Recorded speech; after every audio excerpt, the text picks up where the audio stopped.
Hey there, I'm super excited today to have Robert Doyle, also known as the Crypto Sensei. And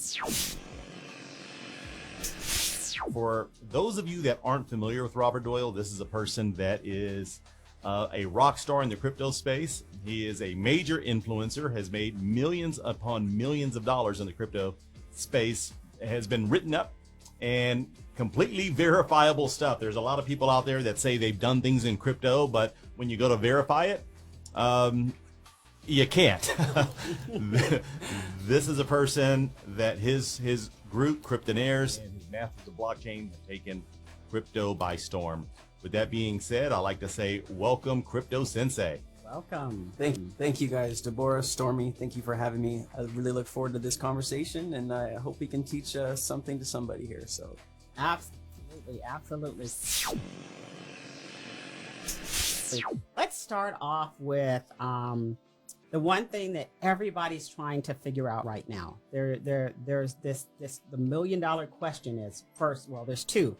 Is it too late? And then the other one is, what is crypto? So let's start off by talking about, how did you get started? All right. Well, this is actually a really good story. About 2.5 years ago, I got a call from my dad, and he said, "Hey, son, I need you to look at something for me and tell me if I should get into this." And I said, "Okay, well, what is it?" And he said, "It's something called XRP." I was like, "What is XRP?" I had no idea. And so the first thing I did was I opened my phone, I went to YouTube, and I typed in XRP, and you know, my journey started from there. Within maybe like 2 to 3 minutes of listening to what XRP was and what it does, and you know, right then it was Ripple, right, which is they built their banking software on top of the XRP ledger. But anyways, so I started digging in, and immediately I knew that this was going to be life-changing for not just me, but so many people. And so I got addicted to the information, and I think I didn't even come out of my room for days or something like that. And so I just spent the next several weeks and months all day long on YouTube and Twitter.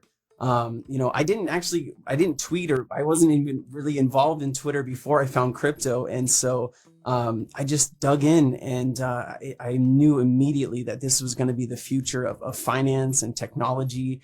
And the more information, the better at that point. So I really just spent every waking minute learning everything I could about this new technology. Wow, and all of that was triggered by a phone call from your dad. Yep. So, wow, dad is old, big time. You only got into crypto 2 years ago, like meaning what, 2020, 2019? This is insane. Yeah, so it was late. No, it was early. 2018. Maybe no, it was 2019. Maybe February or March of 2019 is when I got that call. Immediately just knew that this was it, and I had to go in it. And you know, that was that. And I love crypto so much that I wanted to tell everybody I knew about it, you know? And so what I found myself was explaining crypto to somebody, and it was about 2 to 3 hours a person. And I was like, man, there's got to be a better way to you know, help educate people. I got with a couple of members in there, and they're like, hey, man, you should build a Discord. And I was like, I don't know how to build a Discord. And so that's when I started speaking with Grant, who is a co-founder of Cryptonairz, and he goes by Toucan Sam in the Discord, and he's our Discord manager, and big shout out to him. He's been with me since the beginning.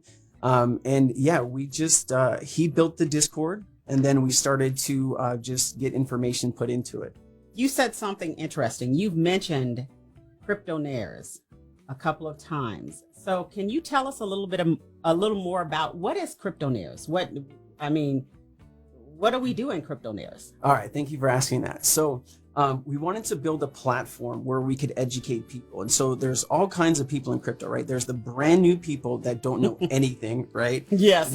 And then there's your intermediate, and then there's your more advanced people that kind of been in this space for a while, and they know exactly what they're doing. So what we wanted to do is we wanted to build out a couple different tiers, right? One for the new people, right? To help educate them with videos and text and things like that. And then another channel for the more advanced traders that really want that inside information information, that alpha information, as they call it. Yes. So we did that. And so Cryptonairz is a Discord community where we provide information on everything crypto. We're talking projects, DAOs, nodes, NFTs, miners, pretty much everything you can think about when it comes to crypto.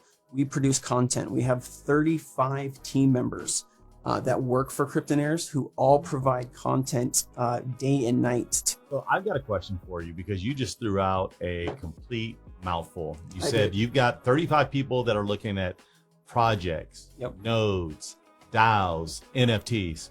Now, there are a lot of people that are probably in my age group or Deborah's age group or even some other age group that are thinking like, okay, What is that? I thought we were talking about crypto. Yep. And then they bring on Crypto Sensei, and Crypto Sensei is talking about projects, DAOs, and NFTs. Can you tell me Nodes. what is a node? Let's give a definition. So this way, because I have a sneaky suspicion based on your teachings. And for those of you, in full disclosure, I went and joined Cryptonairz, and I've gotten incredible information from Cryptonairz. So did Deborah. And it's a pretty amazing community. But when I first joined the community, I had no idea what a node was. So can we just give a quick definition? What's a node? What's a DAO? What's an NFT? And then the other projects, we can just say they're other projects. How's that? So let's actually take a bigger step back, right? Okay. Let's explain what is crypto, right? Because that's probably the biggest question. That's Yes. where I was going. Yeah. Yes, So let's go there. start there. So what cryptocurrency is, right? You have this new wave of technology being built, right? Web3, as they call it. So Web 1 was AOL. It was just information on a screen. You couldn't edit it. You couldn't text it. It was kind of like opening up a magazine and you're seeing kind of what it is, right? Then Web 2 was the blogosphere, right? People could actually interact and write content and do that. And then emails and texts and all that stuff. So Web 3 is the financial layer on top of all of this. And so what blockchain is cryptocurrency is the gas used to power blockchains, right? So Ethereum, for example, was one of the first movers in the space in 2015. They had their Ethereum blockchain, right? You have all of these applications built on top of Ethereum, and they use Ethereum as gas when you're doing transactions. Like if you are minting an NFT, which is a non-fungible token, supposed to be one of a kind.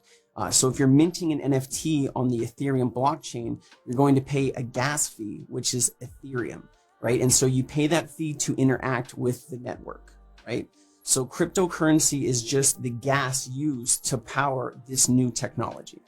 Wow. That's probably the absolute best answer that I have heard for what is crypto and how we understand it. One of the things that I always say to people is crypto is fixing and answering. It's the answer to a question and a problem that existed that the layman individuals, that most of us had no idea existed. Like you said, it's the layer 3, that Web 3 that adds on the financial layer. Yes. We had no idea that there was a problem, which is why I think people have so much of a problem understanding what it is and why they should get into it, because they never knew that this problem existed. Yep. So we're trying to figure out, why do we even need crypto? But that's I just had to tell you, Robert, that's one of the best and the clearest answers that I've heard for crypto. I appreciate it. I did steal a little bit of that from Brian Brooks, who gave a speech on the committee last week. But cryptocurrency. Good job, Brian. Yeah, no, Brian Brooks is a god in crypto. I really hope he yes, gets he is. into a position where he can actually help create regulation. Right, that's the one thing the United States is missing right now, is regulation for cryptocurrency. But yeah, no, he does give a very good explanation, and he is a very good person to follow if you're wanting to get educated on crypto.